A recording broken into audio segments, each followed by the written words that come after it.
Assalamualaikum warahmatullahi wabarakatuh. Ingkang kula hormati Bapak Kepala Sekolah SMA Negeri Setunggal Panggul.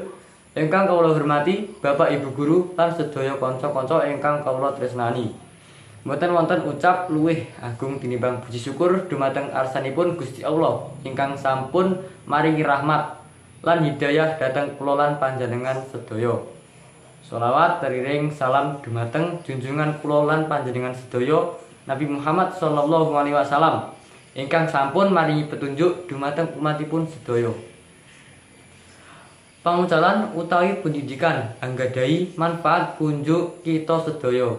Pendidikan umpamipun kawitan wanci setya punika dipun lairaken lan tansah mlampah salebating kita gesah wonten donya menika. Hal menika amargi pendidikan boten namung kawujud pendidikan formal kemawon.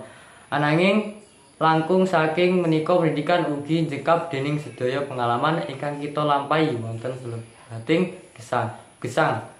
Wontenan menika saestu sanget wigati tumrap kita sedaya amargi pendidikan anggadhahi tujuan kathah kagem kita sedaya.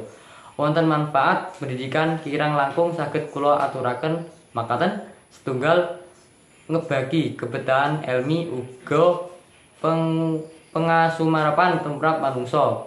Kalih ngampilaken pendamaian kita sedaya. 3 nempo ilmu ingkang badhe kita sedaya betahaken punjuk masa ngajeng kita.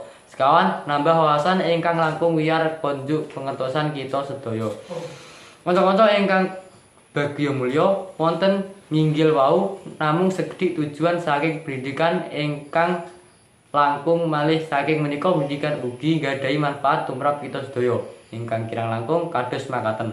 Setunggal nyapaken para wiranem konjung nepeng peran tertentu selebat masyarakat masa ingkang badhe dateng.